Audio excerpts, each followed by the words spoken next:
Hello everyone, আজ কিন্তু আমরা চলে যাচ্ছি খুলনার জিরো পয়েন্টে চুইঝালের মাংস খেতে। আর জিরো পয়েন্টে চুইঝালের মাংসটা কিন্তু অনেক ইয়াম্মি এবং টেস্টি। কেউ যদি গরুর মাংস এবং হাঁসের মাংস পছন্দ করেন তাহলে অবশ্যই এখানে আসবেন। এই জিরো পয়েন্টে যাওয়ার সময় রাস্তার দুই পাশে কিন্তু অনেক কাশফুল ফুটেছিল এবং কাশফুলগুলো কিন্তু অনেক দেখতে ভালো লাগছিল।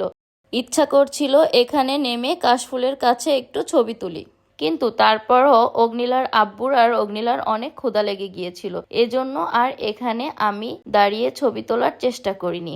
আর আমি যেহেতু কন্টেন্ট ক্রিয়েটার, এজন্য কিন্তু ভিডিও করছি। ফোন সবসময় আমার হাতে থাকবেই, আর ভিডিও না করলে আপনারা এত সুন্দর দৃশ্য কি দেখতে পারতেন? আচ্ছা বলুন তো, কার কার আমার মতো এই দৃশ্যটা দেখতে ভালো লাগছে?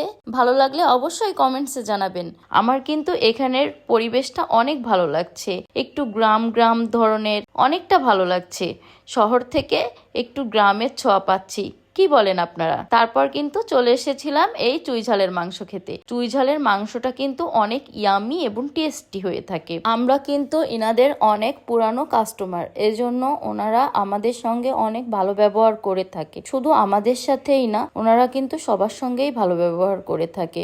অগ্নিলা একটু সফট মাংস নিয়েছে, কারণ ও ছোট মানুষ, ও খেতে পারবে না। আর আমি কিন্তু এখানে 2 পিস মাংসই নিয়েছি। প্রথমে 1 পিস খাওয়ার পর তারপর আর 1 পিস নিয়েছি। তবে আমার এখানের একটা জিনিসই ভালো লাগে, এখানে কিন্তু আনলিমিটেড চুই ও রসুন নেওয়া যায়। যত পরিমাণ চুই ঝাল আপনারা চাইবেন তত পরিমাণই কিন্তু দিবে। এখানে কিন্তু আনলিমিটেড ডাল দিয়ে থাকে, কিন্তু আমরা কিন্তু ডালটা অতটা পছন্দ করি না, এজন্য খাওয়া হয়নি। আর এখানে কিন্তু অনেক ধরনের ভর্তাও ছিল। তো আজ যেহেতু আমরা মাংস খেতে এসেছি, এজন্য আমি আর ভর্তাটা ট্রাই করিনি। আপনারা হয়তোবা ভাবতে পারেন আমি এত এক্সারসাইজ করি, ডায়েট মেনটেন করি, তারপরও কেন এভাবে রিচ ফুড খাচ্ছি? হ্যাঁ, আমি রিচ ফুড খাই, কিন্তু তারপরও কিন্তু আমি এক্সারসাইজের মাধ্যমে নিজেকে ফিট রাখার চেষ্টা করি। তবে বাঁচতে হলে তো খেতে হবে, আর মাঝে সাঝে রেস্টুরেন্টে খেলে কি এমন ক্ষতি বলেন তো? তো আজ এ পর্যন্ত, দেখা হবে নেক্সট কোনো ভিডিওতে। Good bye.